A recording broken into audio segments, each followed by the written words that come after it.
Readers, listeners, welcome to the Foxed Page, where we dive deep into the very best books. You'll come away with a richer understanding of the title at hand, all while learning to read everything a little better. I'm Kimberly Ford. I'm so excited today to dive into a book that I fell in love with when it very first came out in 2016, which is called Margaret the First by Danielle Dutton. I must admit, you guys all know this about me, I am not immune to the beauty of a book cover. And this one was one that sucked me right in.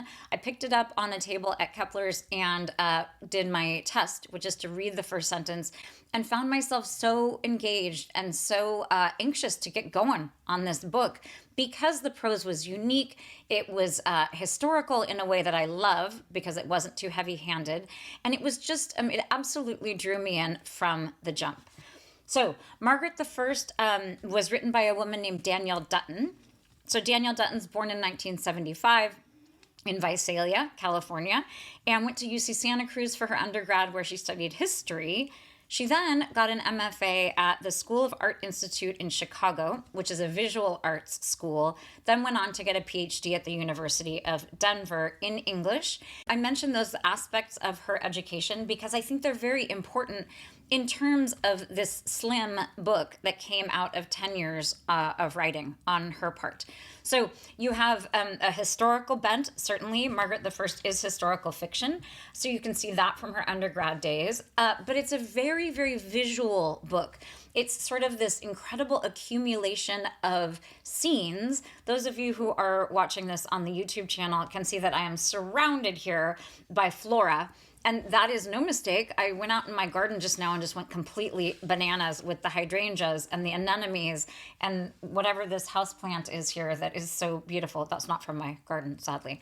But the reason I really was leaning into the visuals here is because Margaret the First is so pleasingly visual, and because it has everything to do with gardens and flowers. That's a quick segue into the fact that Danielle Dutton had said in a couple of interviews that she originally planned the book to be about a number of different people in their gardens in the 17th century.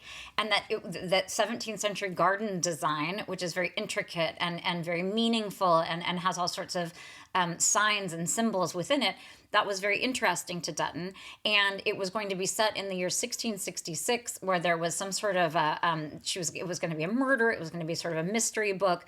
And she had these different people in their gardens, and Margaret was one of those people. And then Margaret ended up sort of eclipsing all of the other characters. And this became really sort of distilled into this beautiful, brief volume here about Margaret the First. So I mentioned that it is brief because it is in fact a novella. So a novella is simply a short novel. Some people say it has to be under 140 pages, but again, I think that's like a very weird American need, probably out of the Enlightenment, which we're about to discuss, a need to define things and have things be very clearly defined. But this book is 160 pages, and to me it is very clearly a novella.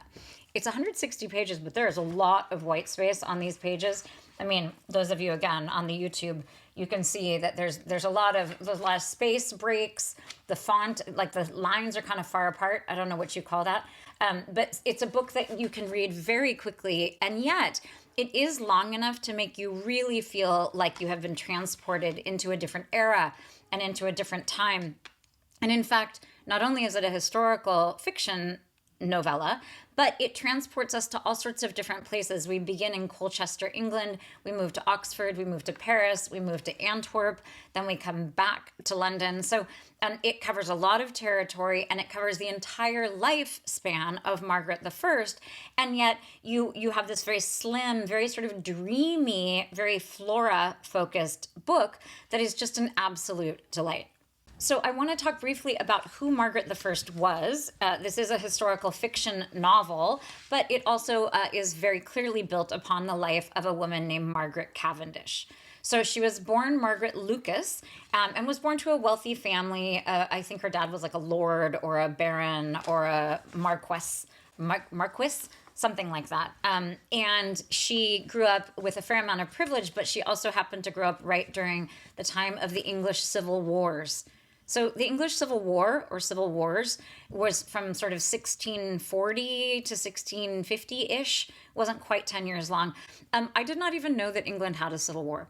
So it's known as the interregnum. So this is a period of time when the Stuarts had been, so like Elizabeth I, who was a Stuart, who came down from Scotland. I am acting like I really know this history well, and I do not. So if I make mistakes here, please forgive me. But this is the rough and tumble kind of approach to history. So you had Queen Elizabeth I. So think of Elizabethan England. So, Shakespeare was at the end of Elizabethan English. Wow, England. And then we had a couple of other Stuarts, and then the parliamentarians kind of rose up and said, no, we're against the royals.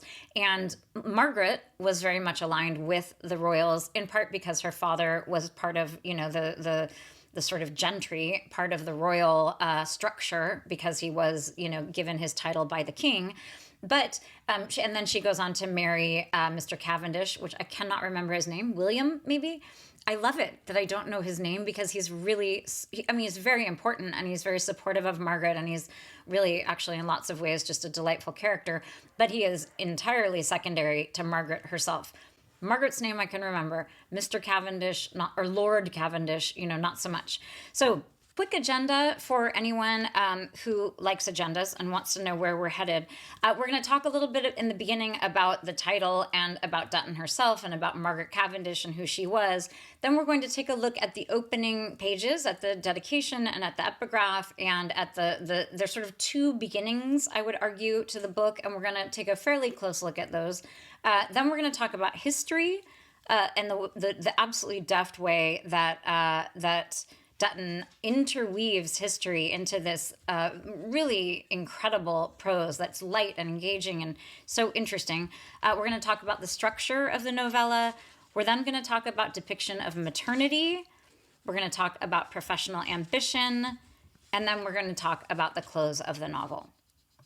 Margaret I, I love the title. So the title Margaret I it's beautiful because it's intimate, in the idea that we have Margaret. And the first is very sort of, it makes her sound very royal. In fact, makes her sound like a queen. But she has this excellent part on page 121, which we are going to read, which I think speaks volumes about her professional ambition and her confidence and just who she is throughout the book in a way that's really beautiful. In a letter, she's describing herself.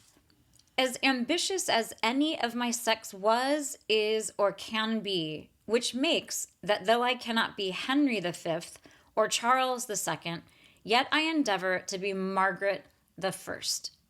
So I love this because she is absolutely aligning herself with these royal leaders, and in fact, not even with their queen consorts. And she's not, in fact, she's not even aligning herself with Queen Elizabeth, or, well, I guess Queen Anne comes later. I think Queen Anne is the beginning of the 1700s. But she's aligning herself, in fact, with men in a way that speaks to her ambition. So she was not a queen, but what she was is sort of the first woman to live by her pen.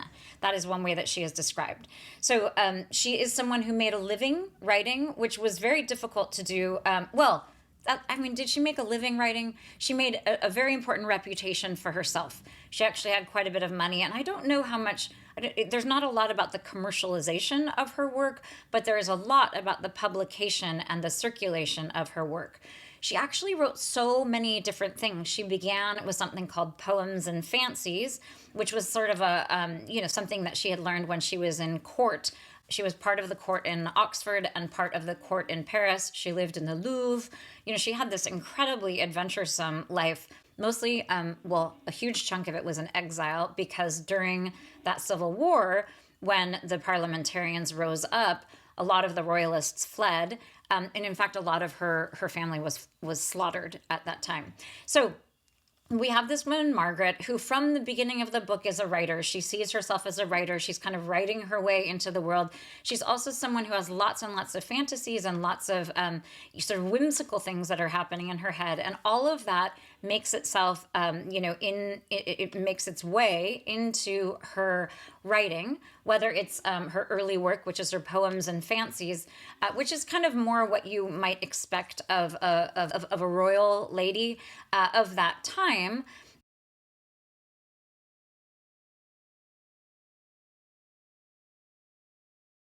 After Poems and Fancies, she begins to make her way with the rest of the men in England toward a lot of Enlightenment thinking. So, the Enlightenment, this is a very interesting point about Margaret the First, and it's one that I want to spend a bit of time on. So, if you are like me, I'm 54, just turned 54. If you're like me, you learned about the Enlightenment as this very important time of, of reason and of science. And science, we got all these answers to things, and we were able to understand the world better. And we had all of these important people who sort of synthesized some learnings from the classical, from the Greeks and Romans and whatnot.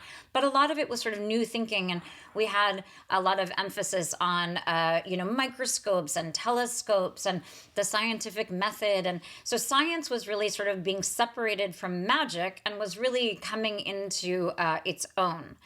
Recently, I have begun to realize, though, that the Enlightenment was really problematic in many ways. So one thing that the Enlightenment did was it really made, man, and I mean man there, not woman, put man at the center of sort of everything. Man became absolutely central. When they were doing scientific experiments during this era, there was a thought that, animals can't feel pain, and that animals, don't have any real means of thinking, and everything from the natural world to weather to animals to plants, all of that was sort of depreciated, and man was really raised up. And then of everything else is being hierarchied. That is not a term, but everything else is being put into hierarchies. So there's this big emphasis on taxonomy, and you have Darwin who's thinking about the survival of the fittest, and a lot of really sort of thinkers that we revere even today, but who were planting some problematic seeds that grew into things like racism and classism and elitism. And my own pet theory is that a lot of American exceptionalism and a lot of emphasis on the individual grew out of this kind of this sense that man was superior, and that our ability to think and our ability to do abstract problem solving and science and whatnot, all of that made us feel far superior to everything else in the world, both natural forces and animals and, all things. And never did I think that it would be a volume like this, a slim, delightful historical fiction volume that would really lead me to think more about the Enlightenment. Margaret herself is very much a product of the Enlightenment and does a lot of sort of Enlightenment thinking. But there is also a pretty strong condemnation of the Enlightenment.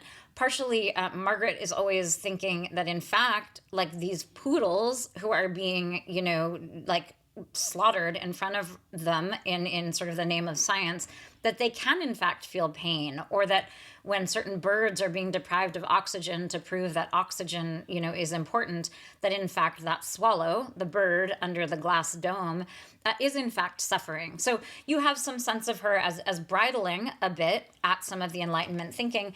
And you also, on the part of Dutton, have this really skilled portrayal of a lot of the medical interventions that were happening to Margaret herself and to other people, and how barbaric a lot of them were, things like leeches on hemorrhoids and some sort of terrible salve that you put all over your legs that would open sores, and then the humors would come out because the sores would open and weep and ooze, and terribly painful remedies because I'll just go ahead and say this now. Margaret was unable to have children, and there was a lot of pressure on her, even though her husband had 2 sons from a former marriage, and actually a couple of daughters The daughters are not as important. So, they went ahead and did what you did, which is smear the excrement of a ram all over her abdomen, things like that. So there's kind of a subtle but very sort of vivid and memorable critique of the Enlightenment by Dutton, just in the descriptions of these kinds of remedies that were offered to Margaret. But also you have Margaret really questioning some of the Enlightenment thinking, which I think was very helpful for me as I was thinking about some of these Enlightenment issues. Honestly, it's worth reading the book just to be thinking about science. And I'm not a scientist at all. I got a C+ in chemistry at Castellea when I was a junior in high school. I mean, wow. These days, oh boy, that would have been really, really bad. I also got a C+ in French, which is ironic because I went on to get a PhD in Romance literature, which includes French literature. So, all of us have to start somewhere. And apparently I was starting with a C+. But I want to get back to the actual text itself. My best advice for anyone who is here in order to sort of learn to read better, my main advice is simply to pay attention. And the best way to do that is to just slow down and take a look at what you're reading. And the first thing you need to take a look at is the title, which we just did. This idea of Margaret the First is just this excellent combination of her ambition and her, her sense of herself as being unique. There's a lot of emphasis on her as wishing she would be a meteor and not, just a simple star in the sky. Like, she's really interested in leaving a legacy, but she's also interested in being unusual and being unique. So Margaret the First, I think, is an excellent, excellent title. And then we have this gorgeous portrayal of her. So Dutton has spoken about the fact that she was hesitant to have an image of Margaret the First, or Margaret Cavendish, on the cover of the book. And I absolutely understand that, because I think the minute you put an image of the person, you're kind of hijacking the reader's ability to imagine that same person. And there's something dreamy enough and kind of it's not generic exactly. And we do know that this is Margaret because actually the publisher commissioned this beautiful portrait of her. And she did have these very beautiful large eyes, but other than the large eyes, she's sort of, it's not a very specific vision of this young woman. It's kind of soft and really very beautiful. It's, when you start thinking about using an actual portrait or image, the questions become, what era of her life? Do you have her as an older woman when she was doing most of her writing? Do you have her as a younger person? All of these different questions come into play. Do you write her, as a woman who is dressing in kind of these flamboyant ways that she liked, or do you have her in a portrait that's more sort of, a formal affair? So they commissioned this beautiful image in the front, and I just think it's absolutely captivating. I also love the all of this flora here, and these feathers that are up top on her head here, together with these what look to me like begonia leaves.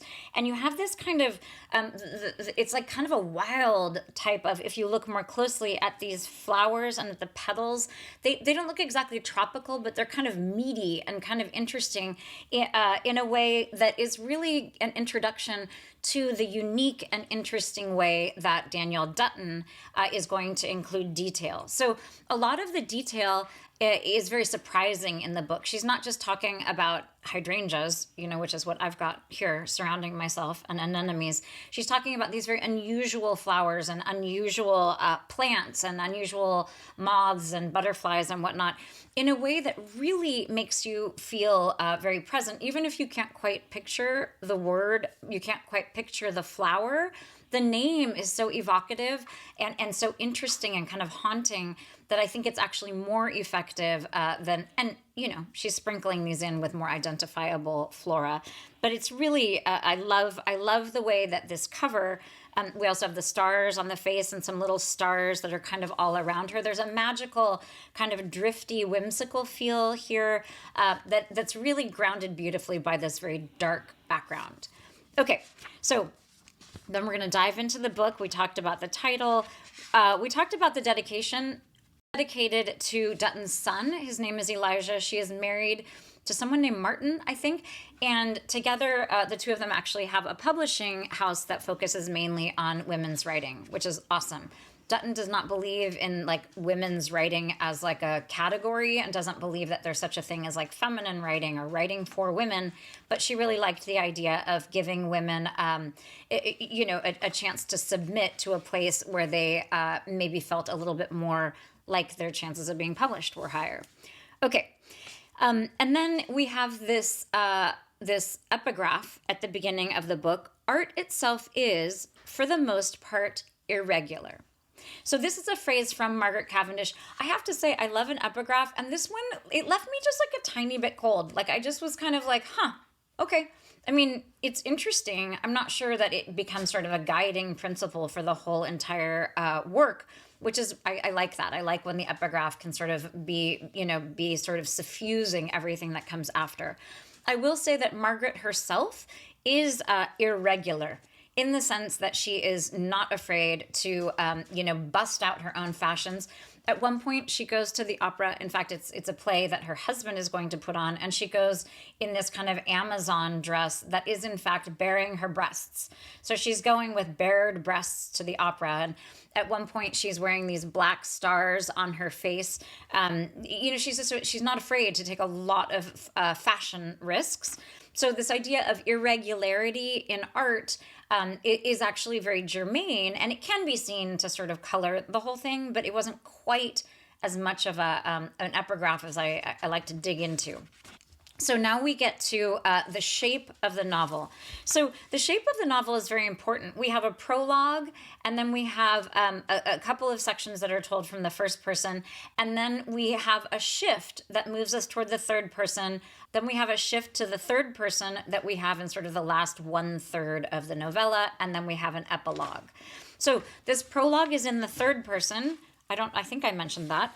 And I want to look at this very first, we're going to dive into the prose. I want to look at the very first sentence here of our prologue.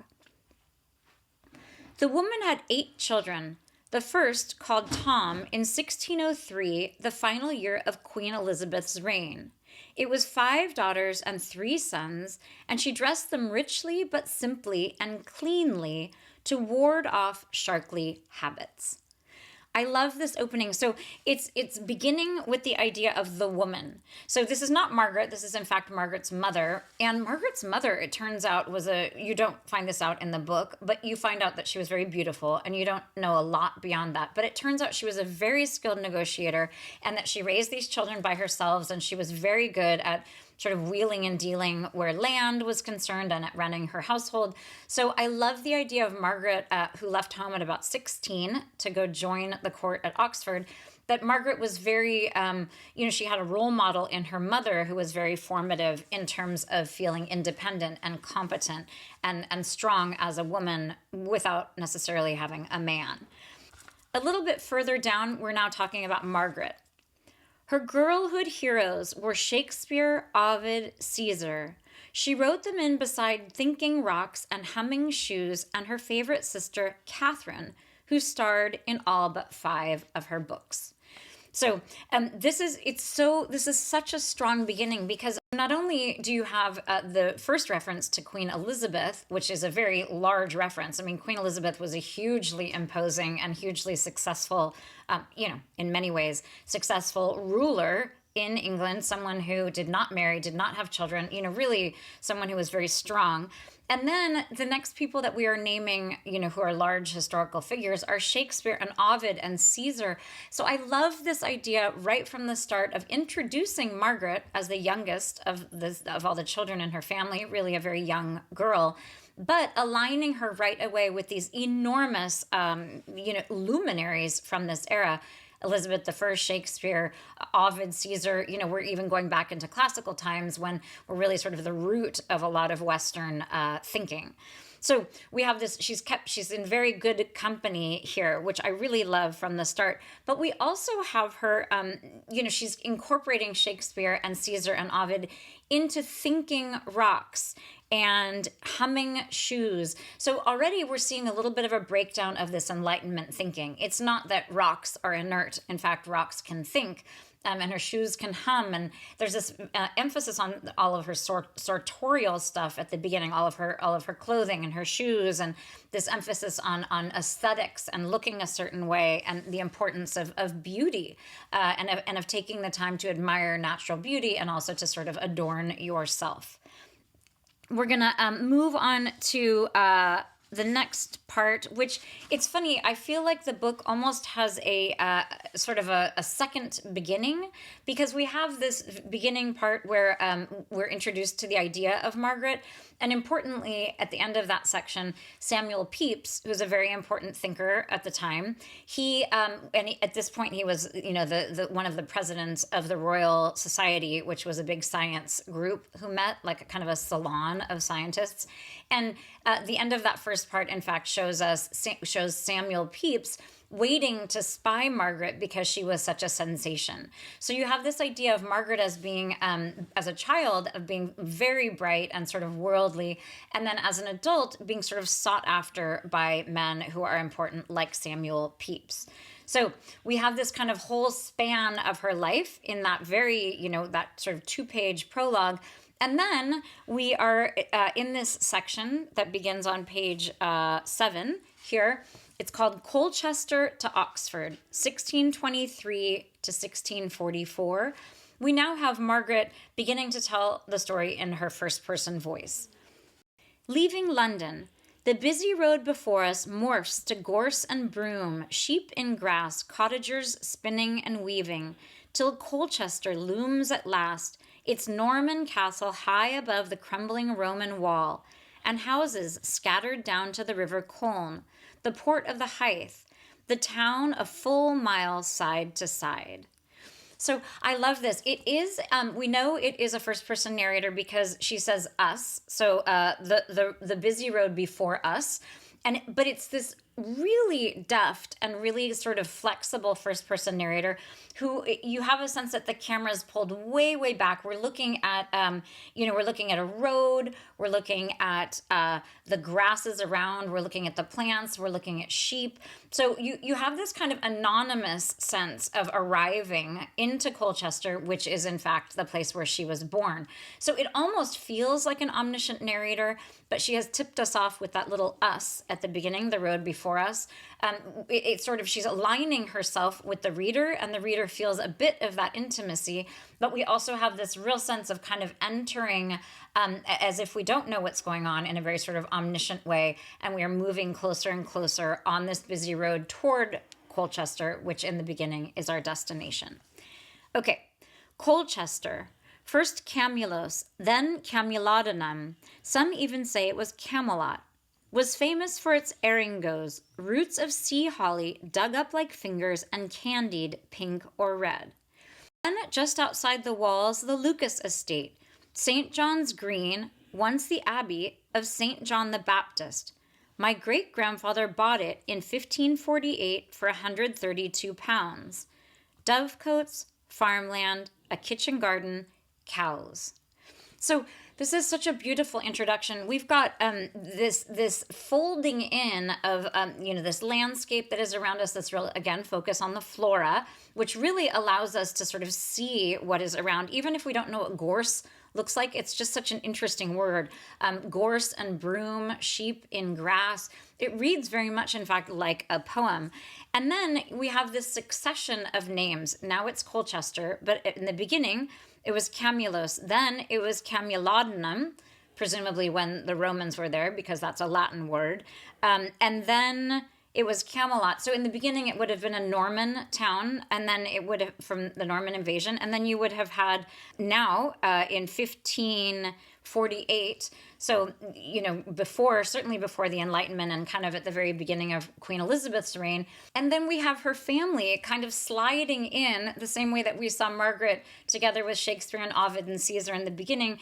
We have John the Baptist, and then it says John the Baptist, comma, my great-grandfather bought it in 1548 for £132. I love the inclusion of the money there. Presumably that was like nothing.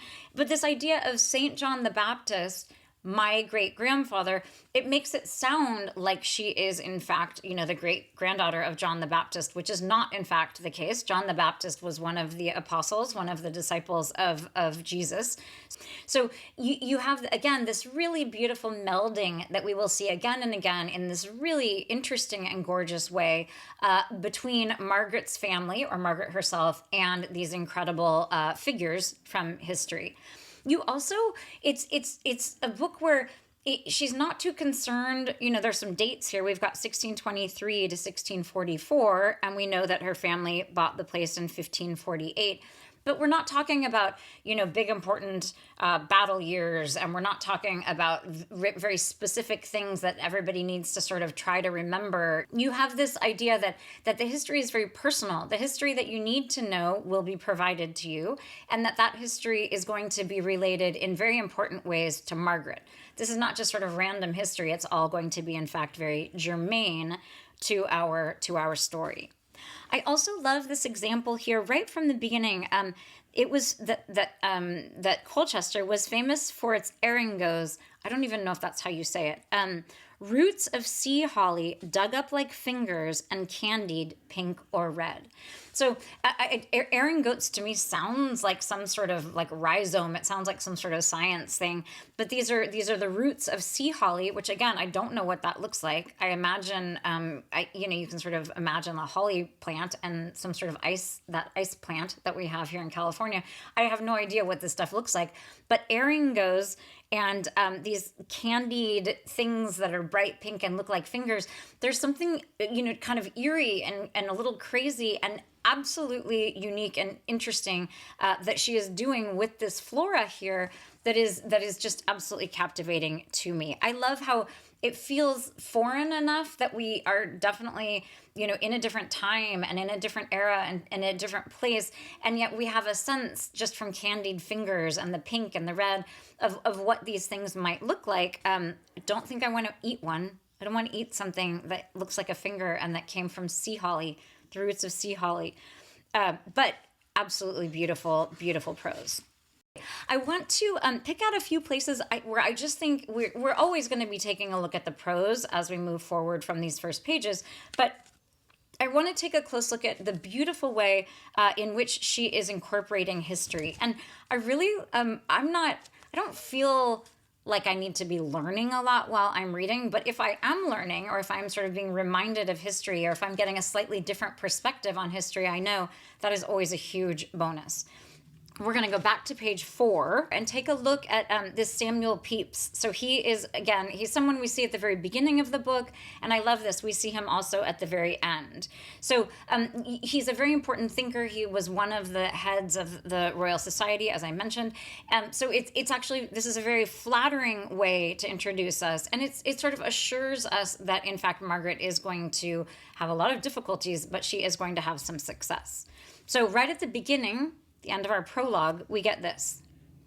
When grown, she would adorn herself like a peacock, or so wrote the diarist Samuel Pepys, whose curiosity brought him out one day to stand along a London road and wait for her carriage to pass.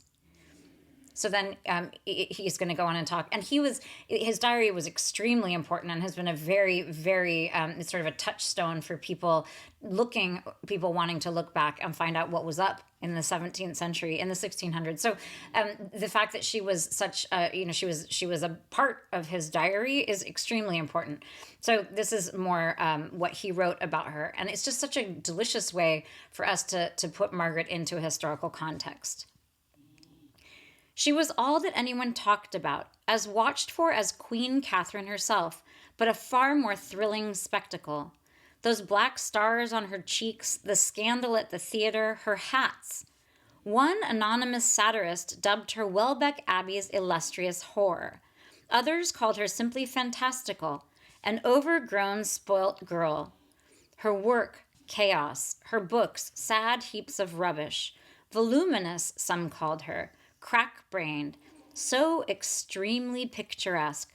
Yet there were others, Pepys knew, who considered her the unequaled daughter of the Muses, and her latest book a blazing utopia to rival Bacon's own. So again, this is right at the end of the prologue, but we have this sense of her importance. And it's interesting the way that Dutton, I mean, there's lots of fragments here. There's lots of kind of shorthand. There's lots of contradiction. She's not trying to answer, a certain question. Dutton isn't. And she's not trying to sort of give us one version. In fact, she's trying to capture, all of the different facets of this incredible woman. So we have this important note by Samuel Pepys and his thinking that her work is as important as Bacon's, is Francis Bacon, that is just an extremely, extremely high praise coming from this very important historian. Okay, we're going to move on to page 22 and 23. This is always so fun for me because I never can remember, obviously, where we're going next. So I get to treat myself to the prose over and over. Okay, so at the end of 22 and 23, this is when she is joined. She has left at 16, wants to experience the world, and decides that she would like to go be at the court at Oxford. Her sisters all think this is crazy because she is a very quiet person. She's very sort of solitary. Dutton herself has talked about how she really, she realized, after writing her sort of fourth short book, that she always writes about people in isolation, which I think is so interesting. I have read nothing else by Dutton, but it is very hard to write about people in isolation. And in fact, we do have a lot of Margaret by herself, and a sense of her as being someone who is very happy being by herself. She seems very introverted. She seems very, she has a very rich inner life that really feeds her in almost every way she needs. She also has a delightful marriage with Mr. Cavendish, whose name I still can't remember. But she starts in the court at Oxford and immediately begins to think it is not a good idea for her to be in the court of the Queen. So this is on page 22. Then around a corner, and I stood before the Queen, stunning and Catholic and dressed in red and ermine. This is Queen Henrietta. She is married to King Charles I. I had to look that up. I did not know that. And in fact, one of the beautiful things is that you don't need to know this. I mean, everything that you need to know about this book is supplied by Dutton. And, all you need to know is that she's this fabulous queen. What's important here is that Margaret is sort of stunned to be in her presence. So she's aligning herself a bit with the royalists at the beginning, which is important because war is about to break out against the royalists. And also the fact that she is, this idea of red and ermine, it's that kind of archetypal, that long red gown with the black spotted white collar. I said that in such a weird way, the white collar with the black kind of dots in it. It's like the archetypal kind of regal outfit. And in this book, clothing is very important. And so to have that kind of elegance and have her be impressed by it is important at this point. So then we have this beautiful idea of what is happening at court. I found myself in an unknown universe, whirling far into space. African servants, dogs in hats, platonic ideals, sparkling conversation and ivy-coated quadrangles with womanizing captains, dueling earls, actors. So again, we have this fragmented prose. We have this very impressionistic thing. I mean, she could have written, 100 pages about what life was like in Oxford at the court. Instead, we have this incredibly concise but incredibly evocative depiction of what that felt like. And it's very Margaret Cavendish. So a lot of her writing, and we get bits and pieces of her writing throughout. Oh, which is very important. So I should have said this earlier, but Danielle Dutton came to Margaret Cavendish through the writing of Virginia Woolf. So Virginia Woolf in The Common Reader has a chapter that is devoted entirely to Margaret Cavendish. And in lots of ways, she's a role model. Woolf is also a little bit critical of her in some ways, but is very, Dutton was very intrigued by the fact that Virginia Woolf was so impressed by this woman in many ways, who was publishing so widely and with so much kind of critical acclaim, a century, 2 centuries, 3? 3 centuries before Woolf herself is writing. So we have Margaret Cavendish is writing in middle 1630s and 40s, and then we have Virginia Woolf 300 years later. And so what Dutton does that is so skilled is she is incorporating some of Woolf's writing and some of Margaret Cavendish's own writing, and then of course lots of Dutton's own writing. So this structuring here, I found myself in an unknown universe whirling far into space, : so this idea of being out in space and sort of being preoccupied with the idea of the cosmos and what is out there in the world, that's kind of this Enlightenment feel. And then we have this sort of list of these beautiful things, everything from dogs in hats, which is, quite playful, to things like Platonic ideals. So she's kind of nodding, she's sort of signposting for us that there's going to be some frivolity in her life, but there is also going to be, some question about Platonic ideals. So those, of course, coming from Plato, so from, classical thinkers. It's just the most incredible way, in my opinion, of folding us into this really beautiful moment in history. And then a little further at the end of this first section, Margaret decides that she does not, in fact, want to be at the court at Oxford, and she's not sort of bubbly enough, and that this is not the place for her, writes to her mother and says, "It is a mistake, and not where I belong." Mother as promptly refused. Bad as I thought I had it, life outside was swiftly unraveling for those still loyal to the king. Be tranquil, her note advised. The war will soon be over. But the following spring, it was not. So again, I did not know even that there was an English Civil War. I think I'd heard of interregnum, but honestly, I think I know the word interregnum from Game of Thrones. But so you have this period of time in England known as the Civil Wars in the middle of the 17th century. If I know about that, or if I ever had learned, I had forgotten. It doesn't matter. What's beautiful here is this kind of exchange. We know that these women are aligned with the royalists. We know that they're very loyal to the king and queen. And now we know that life outside for royalists, outside of court, has gotten really dicey. And in fact, there's all sorts of atrocity that happens to Margaret's family. And again, in this very slim volume, we have some pretty traumatic stuff happening, mostly with the parliamentarians defiling the corpses of Margaret's family. But there's like incredible description of like arms being flung onto lawns and, all of the, earrings being taken from ears, that kind of thing. That's harrowing, but we have it in this kind of unique staccato kind of list-like prose that gives such strong impressions in a way that is very efficient and very sort of dreamy and really just incredible. Okay, our next look at history is on page 25. There's a lot of history in kind of the first half of the book. And again, not too much history. Like, you don't need to have a lot of history. You need to have no history to understand it. But it also doesn't feel like, you have to be following along carefully. All you need to know is there's a war and that Margaret is kind of with the royalists and they're against the parliamentarians. Okay, in the section called The Channel to Paris, 1644 to 1645, we know that Margaret and the court are in exile. They're leaving England because it is not safe for the king to be there. To begin came an attack by parliamentarian ships. The Vice Admiral, Warwick, and Paramore just off the coast of Devon. Cannons fantastically loud. Then French ships sailed out to meet us, and the parliamentarians quickly fled. So you have this idea of like crazy war happening.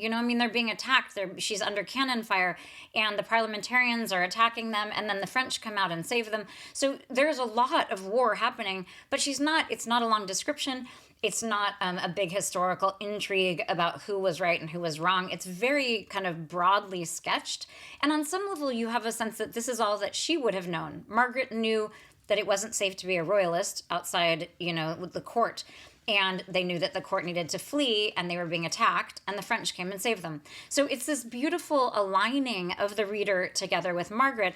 You're not given too much history. It's not in detail, but it's just enough, that one fragment, which is so beautiful.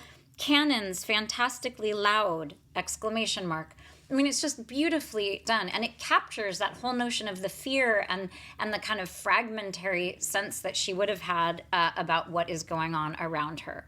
Okay, now we're going to go on to pages 81, 2, and 3, really jumping ahead in history. And this tells you, I mean, again, by page 81, that where things are sort of heading toward the Restoration, which is when Charles II comes back to England and sort of puts the Stuart family back on the throne.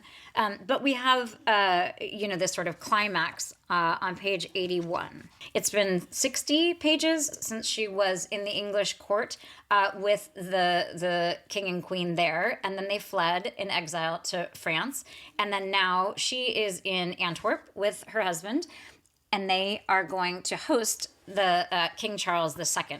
So this is before he has gone back for the Restoration. And she's reflecting upon the fact that she is she's much matured, and she's a married woman now, and she runs her own household, and she's really become quite independent and has been through some gnarly atrocities and hasn't been able to bear children. So she's reflecting on the difference between where she is now and where she began in this beautiful way that incorporates a lot of history. Back then, I'd been but a maid, and awkward and shy, whereas tonight I was a marchioness and seated beside the king. Did you know, he leaned in closer, you are something of a celebrity.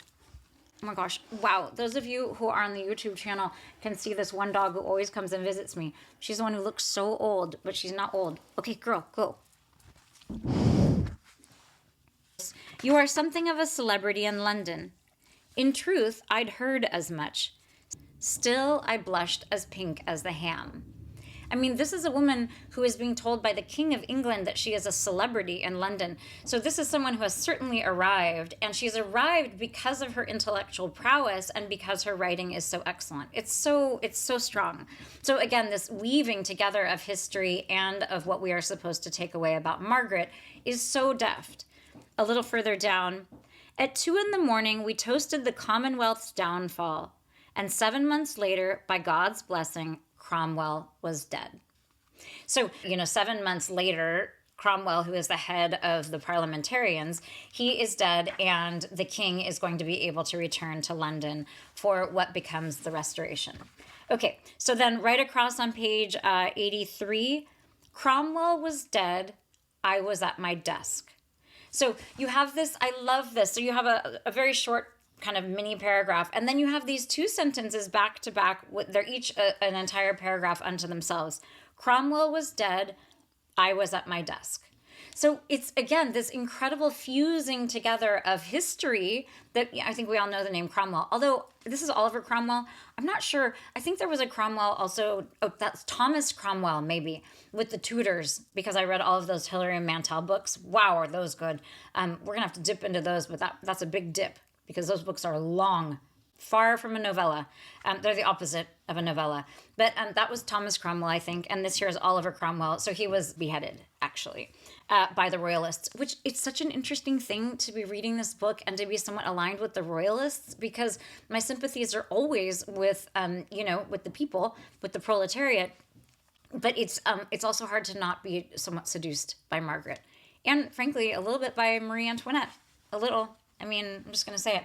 Oh my God, I am, it turns out, part of Marie Antoinette's maternal haplog group, which I found out on 23andMe, and I thought that was so cool. I know I shouldn't like the idea of being related to her because she was an awful person in lots of ways, but it also turns out that 1 in 500 people are like that. We are all part of her maternal haplog group. So it turns out I'm not that special, not that related to Marie Antoinette. Okay. But this idea of Cromwell is dead and I was at my desk, it's as if, as if there's some sort of causal relationship there, It's like these important things are happening in the world. The English monarchy is going to return to the throne. The shape of England is going to be changed forever, and she is at her desk, and they are of equal weight. So this ability of Dutton to just meld the personal and the historical is just excellent. So good. to wrap up this idea of history, it's important to sort of, as we're reading, to, pull on a certain thread of the fabric and sort of take a look at one aspect of the novel. But then it's very important to say, so what? Why is it important? And I've talked about sort of the deftness with which Dutton is weaving together the historical and the personal. But the so what of it is that, it's really raising Margaret up in a way that is incredibly potent, and it's subtle in a way. It's not sort of like trying to like toot Margaret's horn. It's like it's this sense of like her as being, seated next to the King of England. It's a very important way of elevating her, and it's sort of a shorthand. It allows, in a mere 160 pages, to have a real sense of the magnitude of her celebrity. Okay, we're going to move on from the idea of history to the idea of structure. So this book is chronological, which is, chronology is your friend. Any of you who are writers out there and who are interested in experimental fiction, don't forget that writing things in chronological order is very soothing to the reader. It's very pleasing, it's very effective, and it allows your reader to pay a lot of attention to different things if the reader is not sort of jumping around all the time in terms of time. So it is a book that is chronological. It does make some jumps. We just saw one, 7 months later, Cromwell was dead.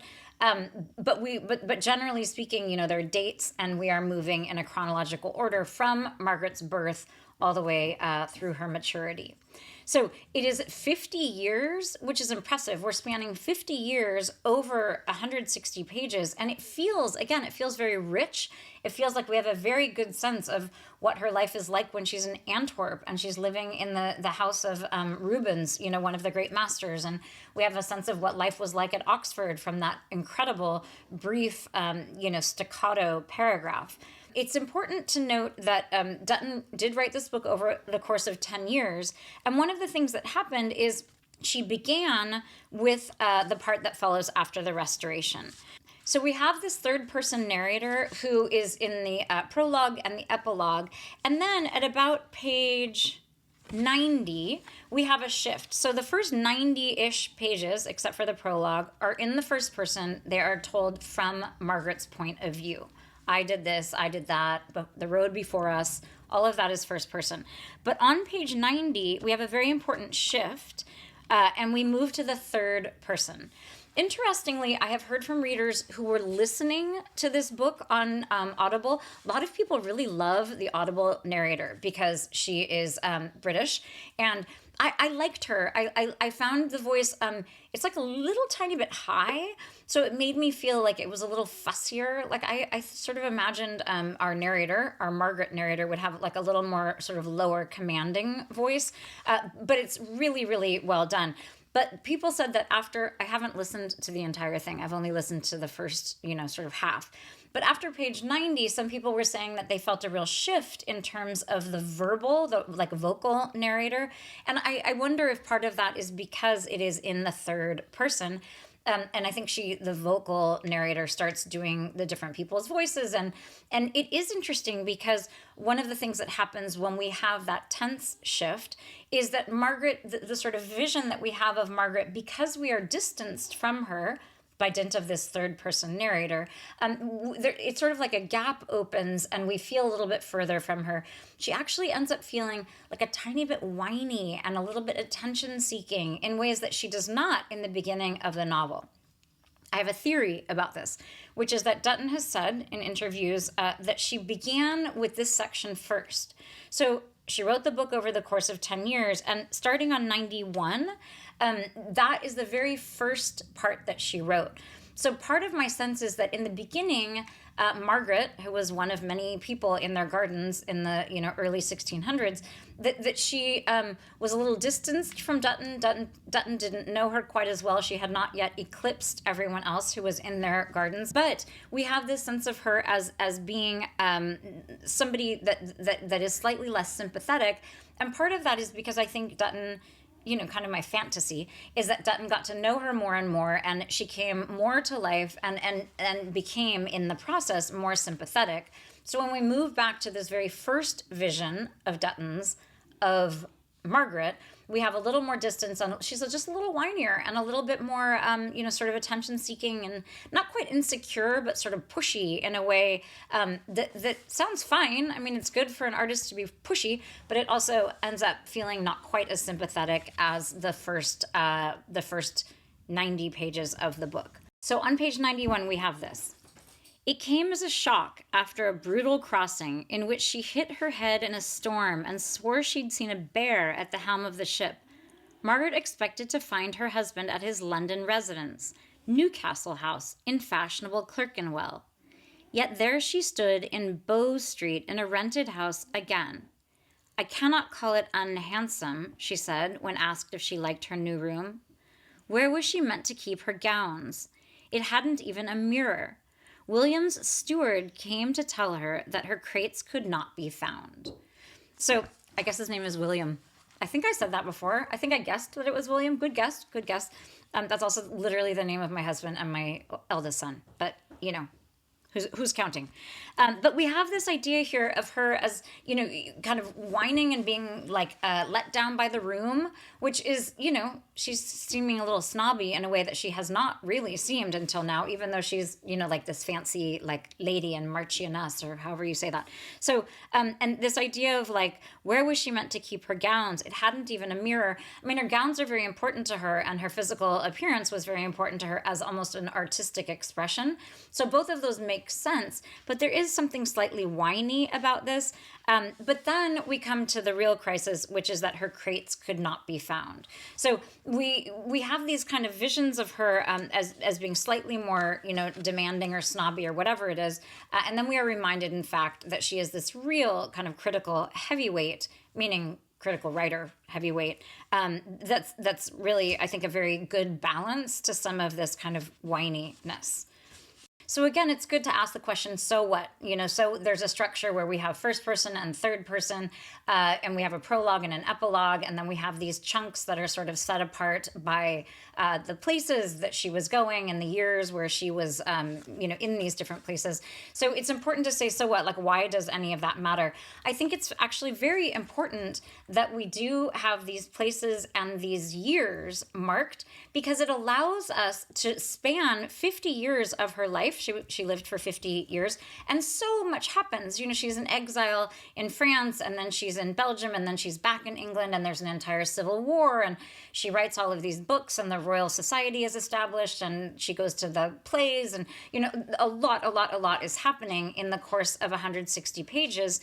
And part of the reason why I think we are allowed such a rich and such a kind of thorough depiction of all of these different places is the fact that we have this chronological structure that's really pretty straightforward, and we have these very important signposts where it'll say Colchester to London and give us the years. So there's a shorthand way that she's building a scaffolding, and it's a somewhat unique structure. There's lots of jumps in time, but they're handled very deftly by this kind of shorthand, which is very efficient and then allows for a lot of sort of flowery, kind of ornate, slightly orthogonal kind of descriptions of things, like describing things not by themselves, but describing the court with these dogs with hats and,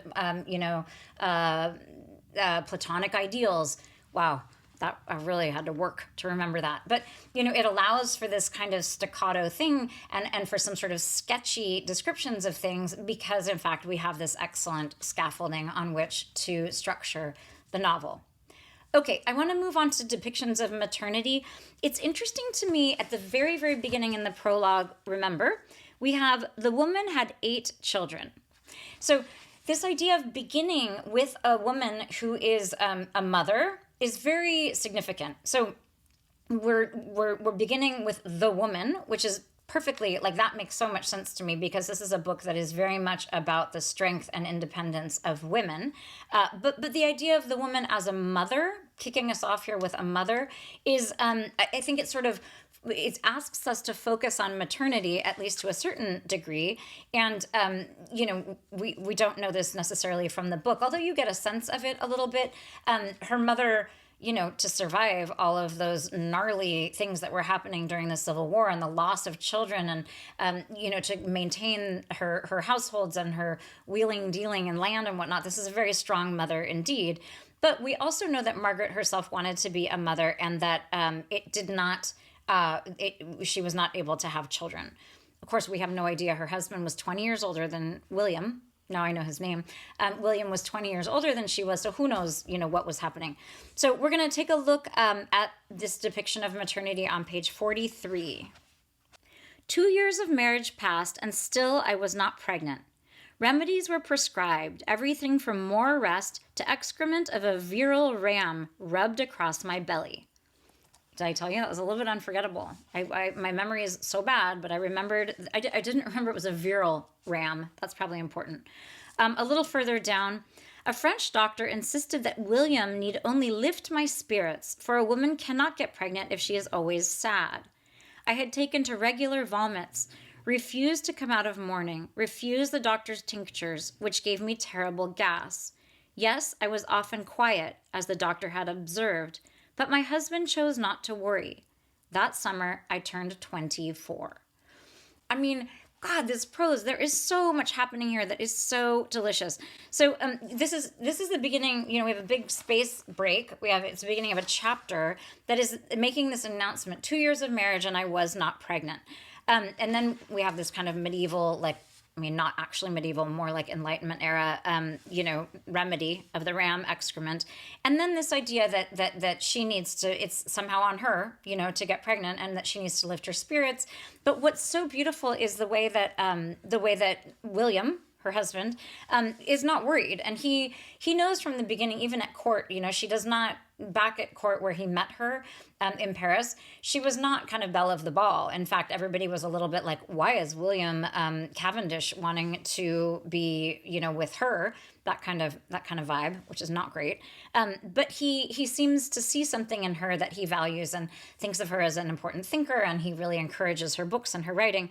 So you have this idea that he's not too concerned about the fact that she seems slightly sad. And then that summer I turned 24. You're like, oh my God, she's so young. I mean, of course, in that era, it was probably not quite as young as it sounds to me. But wow, I mean, 24 years old to have been through all of this is really something. So we have the sentence that says, that summer I turned 24. And then we have a new paragraph. Then William's son Henry died, or he nearly died. Okay, I love this so much. So this is doing so much work. This is the kind of fragmentary stuff. Dutton could have written an entire, scene about how they heard that maybe he had died, or they were sure he was dead or whatever, and then they found out that he wasn't in fact dead. And all of that happens in these very brief 2 sentences that don't even take up a whole line on the page. But you also have this sense of the importance, yes, it's sad for her. We presume that it's sad for both of them that she is not getting pregnant. But then we realize, in fact, that there is this real pressure on her to have an heir, to produce an heir. This was, of course, in an era. This was in an era when lots and lots of children would die. And so lots of people die. You would die of the flu, or you would die of consumption, or whatever it was that you were dying of. But this idea here of needing to produce children, you realize is in fact very important. This guy is an important marquess. I have a friend who told me that, she's like a real royal kind of person. She knows that stuff. But marquess, I think I would say marquis, but think that's French. But anyway, he's like this very important royal dude, and he's got a lot of land and a lot of power, and he needs to pass it along to his son. And apparently he's got 2, but one of them is sickly. So, she's got to produce some babies. So on the next page, on 44, and though Henry was only a second son, I was under an ever-increasing pressure to produce. And then we have this excellent ending to this brief chapter about maternity and about the pressure that she is under. It's an entire paragraph unto itself. It's one brief sentence. Thus, as a family, frustrated, gassy, impotent, poor, we wondered together at the turning of the stars. It's so beautiful. So there's a lot of concern with things, celestial. There's a lot of looking at the stars. There's a lot of telescopes. There's a lot of looking at the moon. But it's so beautiful because when she says, thus, as a family, She just means the two of them. So it's so beautiful because she's also signaling to us that the two of them, at least she herself, are very satisfied without children. She's very satisfied to be, in a family with him. Although she is frustrated and gassy, which I love the inclusion of gassy there. Impotent points to him in some way. I mean, is that true? I feel like I have that impression. And of course they have no money. It seems like they have a lot of money and they act like they have a lot of money. I mean, they have to have some because they're entertaining for the king, but they're really scraping stuff together in order to do that. But so she's saying thus as a family, they're gazing at the stars. They're watching the turning of the stars. It's alluding to days passing, seasons. It's just a beautiful way to convey to us that yes, it's a difficult time, but in lots of ways, she has kind of larger things she's thinking about. Okay, then we're going to look at page 71. So she now is with family friends, and they have that are essentially her age, a little older than she is, and they have a daughter at this point who is pregnant. To many healthy babies, I agreed. They're all drinking a toast. Yet I sank down into a private, wordless rage, the fury of which I could not explain. I ordered the carriage, returned to the house. When William asked how the evening had gone, I snapped. Surely I had no time for such silly affectation.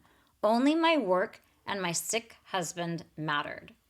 So you have this idea of her as being, as having, feelings and not being fully kind of in touch with them and certainly not wallowing in them. But you do have this sense of maternity as important to her and as something that she is, it's something that is bothering her when it is happening so easily for other people. And importantly, on page 124, we have a better sense of why, in fact, she would be frustrated. So this is when some of her manuscripts go missing. She wept for her missing manuscripts as she would have wept for an absent child. Long reconciled to childlessness, she worries instead about barrenness of the brain. I should have been much afflicted, and accounted the loss of my 20 plays as the loss of 20 lives. So that was her verbatim. It was in quotation marks. So she, in fact, wrote that. This idea of conflating here her work and the idea of children is so important because she does, she comes to understand that her work, in fact, is very important. Her work are her children. That is what she will produce. That is what will be her legacy. And she seems sort of not exactly reconciled to that, but well, yeah. She literally just said that she was reconciled to that, reconciled to childlessness. So this is on page 124. We've got another, 26 pages left in the novel to 160. I'm gonna let you check my math. But we have, we're getting toward the end of the novel. She's older, William is sick, but it's very important to her, this idea of producing these manuscripts, producing work that is in fact her legacy. And then on page 143, we have this kind of, it's nice in lots of ways. In the very beginning of the book, when she's talking about her thinking rocks and her humming slippers or humming shoes, and she's writing Shakespeare and Ovid in with all of these sentient objects, she mentions that Catherine, her sister, is in every one of, or I guess Catherine starred in 5 of the 14 books that she wrote when she was very young. But so Catherine comes also at the end of the novel. So we have this really beautiful thing where both Catherine and Samuel Pepys are in the very beginning, and then both are also figures at the end. It's this very satisfying kind of bookend feel that we have in a work that is otherwise, fairly fragmentary and sort of dreamy in lots of ways. It's a nice kind of anchor.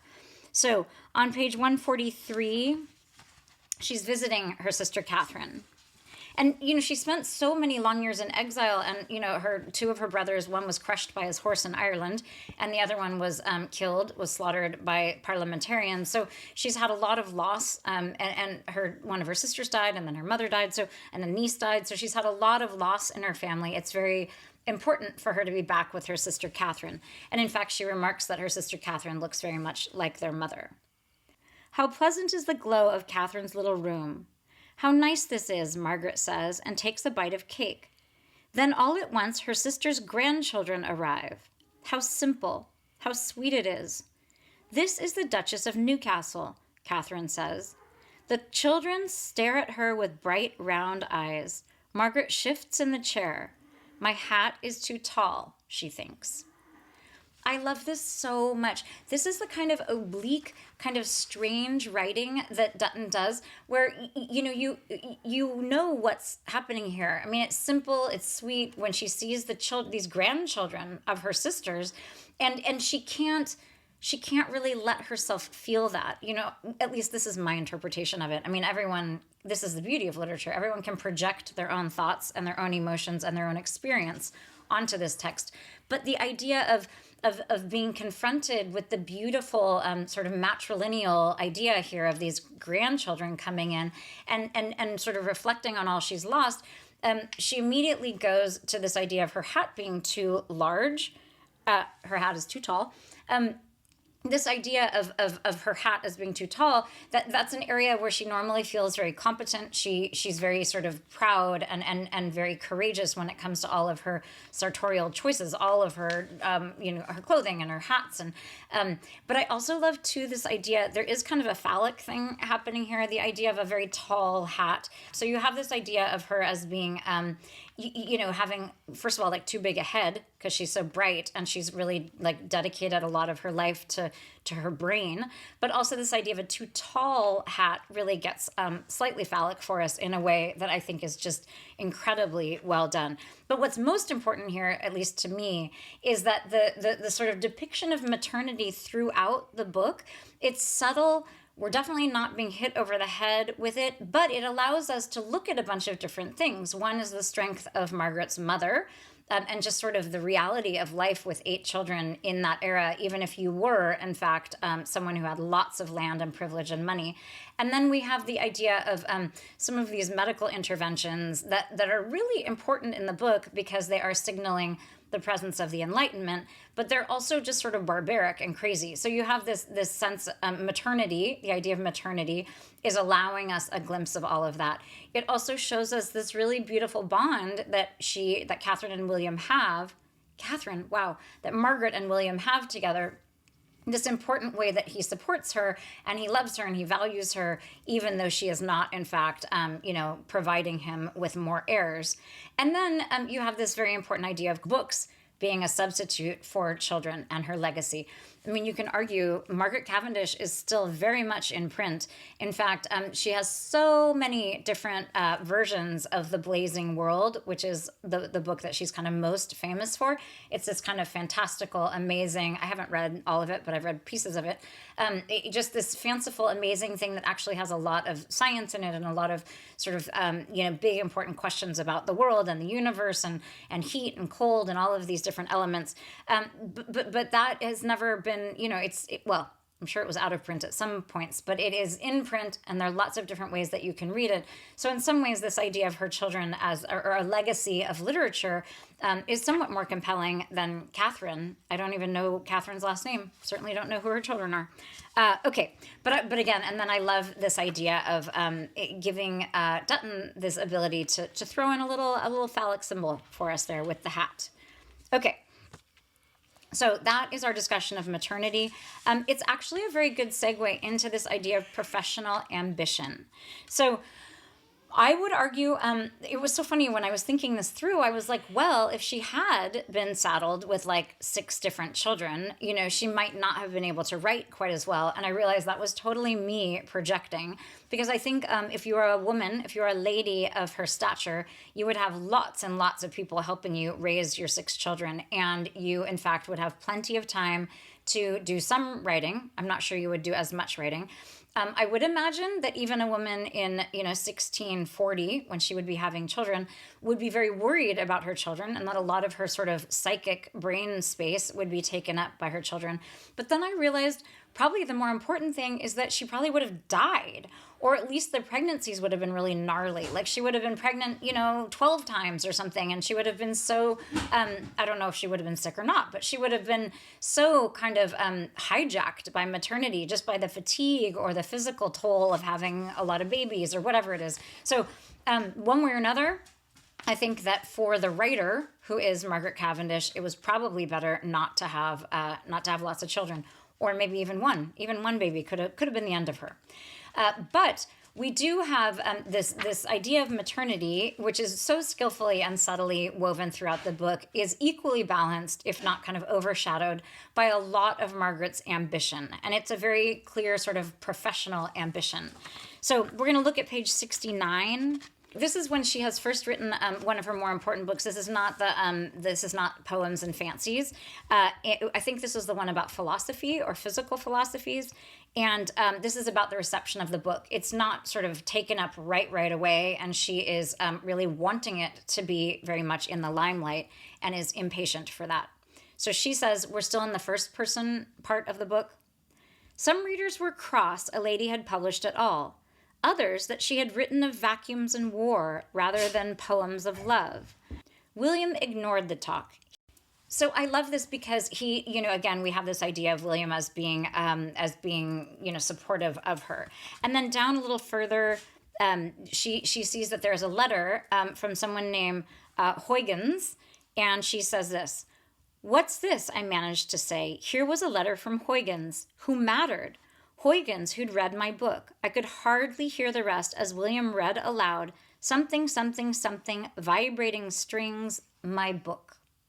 So I love this. She can't even take it in because this is someone who's important. The fact that he's even just writing about her book is enough for her at this stage. And I love this idea. That William is also reading this letter to her out loud, and obviously with some enthusiasm because she's thinking it's a good thing, which really says a lot actually about William and the way he is supportive of her. So you have this beautiful, when she says this something, something, something, vibrating strings, my book, exclamation mark. You have this sense of her as being so excited, and it's just sort of like at this point she can't really articulate what it is. It's this beautiful way of sharing her excitement and how overwhelming it was in this very personal and intimate and lovely way. In the beginning, when we were talking about the title, she had that line about how she couldn't be Henry V or Charles II, but she endeavored to be Margaret I. I mean, that's a lot of ambition right there. And then we have a little bit further down on that same page where she makes this declaration, which is actually fairly late in the book. It's on page 121. So here she's talking about the blazing world, which is in many ways her masterpiece. This is the book that people still read. And she wishes it 1,000 or 10,000 million readers, nay, that their number be infinite. The blazing world with its blazing sky and river of liquid crystal, its gowns of alien starstone, its talking bears and spiders, William has told her it is her finest work. So again, we have this really delightful supporting of William, which is great. But more importantly than that, we have this idea that she really believes, in fact, that her work should have, I appreciate the math here. What she's saying here is 10,000 million readers. That's a number I would pull out too. I'd like 10,000 million readers for my book, please. So, but you have this beautiful sense of her ambition and her, it's sort of unbridled and really well articulated. Okay, on 131, you'll recall that there was a woman earlier who was pregnant and that she was the daughter of some friends of theirs. And that woman, it turns out, ends up being a traitor in a different way. Not only did she easily get pregnant and bring some sort of uncontrollable and unfathomable rage to Margaret, but here she is, in fact, criticizing Margaret. Never did I see a woman so full of herself, countered Mary, so amazingly vain and ambitious. Then down at the bottom of that same paragraph, Mary Evelyn has called her masculine and vain. So all of these things together, ambitious, masculine, vain, full of herself, all of these sorts of things are derogatory terms for an ambition and sort of a drive that Margaret should be, in fact, very, very proud of. Then down a little further, and this is tough. This is a bit of a crusher here that we're coming across because this is William speaking. This is her husband. The truth is, William suddenly says, women should never speak more than to ask rational questions or to give a discreet answer to a question asked of them. They ought, he wipes his mouth, to be sparing of speech, especially in company of men. To which surprising rejoinder, Margaret sits in silence, her throat blocked up with bread. So the reader is quite surprised here, and Margaret is quite surprised here. But you do get a sense, this is after she did show up at his big play. He decided to write a play, and it not only did she show up in a gown that had her breasts bared, so she definitely stole the show, but then after the play, everybody assumed that she wrote it, which was ironic because, of course, originally, when she was writing, everyone thought that he was actually the person who was writing all of her work. And then when he published a play, everyone assumed, in fact, that it was Margaret who had written William's work. So, I think through the bulk of the text, we have William is incredibly supportive. It seems like he's maybe reached the end of his tether here a little. He's just like maybe been pushed a bit too far, or maybe just needs to vent a little bit with Margaret.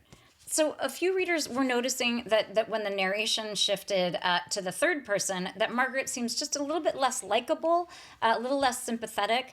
And I think part of it is that she does start to become ambitious in a way and attention-seeking in a way that does make her a little bit less likable, which is fine. She's a rounded character. We like lots of things about her, and there are things that we don't like as much. This is one of the things we don't like as much. On page 138. At dinner tomorrow, Margaret says, I will be entirely pleasant. You will see. I will limit my conversation to 3 topics: rain, Chinese silk, and the stage. But the following afternoon, William hears her tell their guests that if the schools do not retire Aristotle and read Margaret, Duchess of Newcastle, they do her wrong and deserve to be abolished. So, that's kind of bold. Like, to say that they need to toss out Aristotle and start reading you instead is it's just not great. It's not a great look for her. And this idea that if they don't do that, they should be abolished. You get a sense of, it feels a little bit like a temper tantrum. It also feels really self-aggrandizing.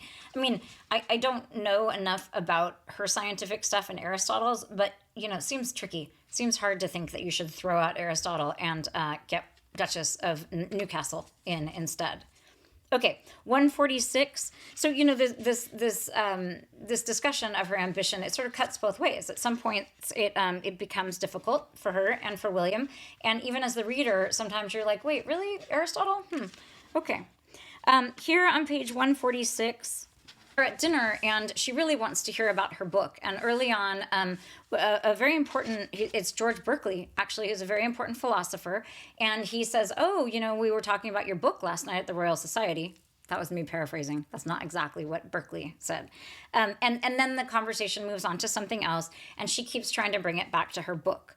So at the end of a relatively lengthy paragraph of other people talking about different things, Margaret says this. Pardon me, says Margaret, and everyone turns. Forgive me, she says, but we had been speaking, that is, Sir George had been speaking of my recent book, of comments made at the Royal Society. You see, she says, as everyone watches, I have lately felt a great desire. That is, I would very much like to present my ideas. I would like to speak to the Royal Society. I would like to be invited. So this I really like. She wants to hear about her book, but then, and the reader is expecting her to be like, wait, we were talking about my book, let's get back to that topic. And she does a little bit of that, but mostly what she says there is that she, in fact, wants to be one of the people who can be at the Royal Society with all of these important thinkers. So Margaret does, in fact, end up going into the Royal Society, and it's a real, sort of crown, jewel in her crown. I think that's what we say. She's not the queen, but if she were, it would be a jewel in her crown. She's slightly retiring when she's there. She's not super outspoken, but she's never super outspoken. But it's very important for her to be included, at least in some way, in this incredibly male bastion of science and inquiry and enlightenment. So her ambition, I like the portrayal of it because, again, we see lots of different facets of her and her life and William through the lens of this ambition. But it's also very important to recognize, that she was someone who was a little self-promoting and someone who was very confident and someone who was daring and did not care what other people thought of her. It's kind of a recipe, really, for, getting ahead in the world as a creative person. Okay, so I want to close by taking a look at the very end of the novel. They are buried together in Westminster Abbey. The inscription above their bodies reads, Here lies the loyal Duke of Newcastle and his Duchess, his second wife, by whom he had no issue. This Duchess was a wise, witty, and learned lady, which her many books do well testify. She was a most virtuous and loving and careful wife, and was with her lord all the time of his banishment and miseries, and when he came home, never parted from him in his solitary retirement. So I love this because much like how Margaret eclipsed all of the other people that Dutton was going to write about, she really does kind of eclipse her husband, William, here at the end. And it's very deserved in lots of ways. I mean, she really was Margaret the First in the sense that, you know, she really lived by the pen. You know, she was a prolific writer, and her work still, you know, stands up today. And she was writing at a time when women were not educated. I mean, the spelling is so amazing throughout the book because when it is verbatim from her work, you know, you see that like spelling was barely even standardized for anyone, and certainly not for a woman who was relatively uneducated. But this drive in her to write that she had had since she was a young child, and this incredible imagination really came together at this unique moment when, you know, Enlightenment thinking was doing some of that same stuff. You know, you had to have a lot of imagination and a huge amount of curiosity. And she took all of that and, you know, besides the fact that she was exiled and that she was living in these crazy places in the middle of the 1700s and nothing was comfortable, and she was having to undergo all of these terrible medical treatments, you know, because she was infertile. She was someone who really, really was a singular and incredibly accomplished and driven and bright and ambitious and just creative and artistic, just an absolute like an incredible person, incredible human being. So I really appreciate the ending and this idea of them being in Westminster Abbey, the idea of them being together. But really, really, I love this idea of how she does seem to eclipse him. And you get the sense that, you know, that'd be kind of okay with William too, except for that one little outburst. So I want to thank you for joining me in this deep dive into Danielle Dutton's amazing Margaret the First. It is a book I love, and I was so happy to have an excuse to dive back in. And again, I think it was a very interesting way to look at some of the revisioning that we are having where the Enlightenment is concerned these days, and just to think a bit more about the role of women and about the role of writers, and how, you know, we have people like Danielle Dutton who are reading people from the middle of last century, that being Virginia Woolf, who are sort of casting all the way back 300 years before to the middle of the 17th century. And we're having this writing that is kind of resurrected and is repurposed in this absolutely beautiful, slim, poetic, lyrical, beautiful novel. So I hope that this has been interesting for you and that you've gotten an even better sense of why this book is so great. And head back to the Fox page, find something else to read and another lecture to listen to, and happy reading.